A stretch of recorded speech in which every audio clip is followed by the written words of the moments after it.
ایک شخص حضور کی خدمت میں حاضر ہوا اور اس نے حضور سے کہا کثیر العیال ہوں، ذرائع آمدنی بہت تھوڑے ہیں، تو میرے لیے کوئی دعا کیجئے، کوئی مجھے نسخہ بتائیے۔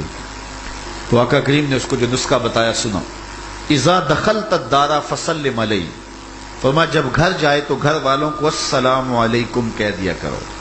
یہ کتنا سوکھا نسخہ ہے اور کتنا اچھا وظیفہ ہے، گھر والے بھی خوش، اللہ رسول بھی خوش۔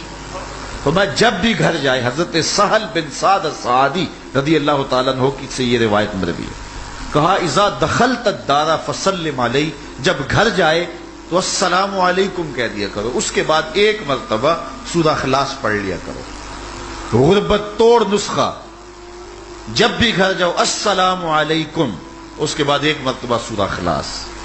اور میرے حضور نے فرمایا کبھی ایسا ہو کہ تو گھر جائے، گھر میں کوئی بھی موجود نہ ہو، تو فرمایا عمل چھوڑنا نہیں، فسلم علیہ، پھر مجھے سلام کہہ دینا۔ وہ اپنے نام لیواؤں کو تنہا چھوڑتے کب ہیں، جہاں ہم دم نہ ہو کوئی وہاں سرکار ہوتے۔ اللہ اکبر۔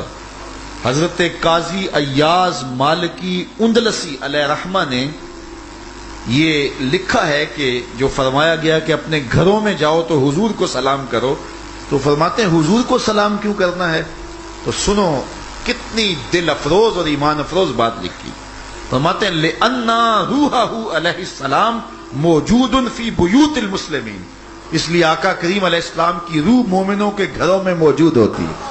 تو کہا جب گھر جائے تو گھر میں کوئی موجود نہ ہو تو کوئی بات نہیں، پریشان نہیں ہونا، فسلم علیہ، پھر مجھے سلام کہہ دینا اور سورہ اخلاص پڑھ دینا۔ وہ کہتے ہیں میں عمل شروع کر دیا، گھر جاتا السلام علیکم، اس کے بعد السلام علیکم کے بعد میں سورہ اخلاص ایک بار پڑھ دیتا، اور اگر کبھی گھر جاتا تو گھر میں کوئی موجود نہ ہوتا پھر تو مجھے چاہ پر چڑھ جاتے نا، پھر میں کہتا یا نبی سلام علیکہ، پھر حضور کی بارگاہ میں سلام پیش کرتا اور اس کے بعد ایک مرتبہ سورہ اخلاص پڑھ دیتا۔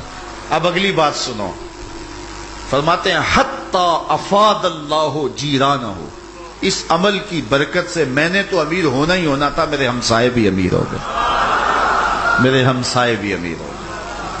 تو قرآن کو اپنی زندگی میں بسا لو، قرآن کو شامل کر لو، دنیا بھی سنورے گی، قبر بھی سنورے گی، نزا کا عالم بھی سنورے گا، حشر میں بھی اجالے ہوں گے، قبر میں بھی اجالے ہوں گے، جنت کی بہاریں بھی نصیب ہوں۔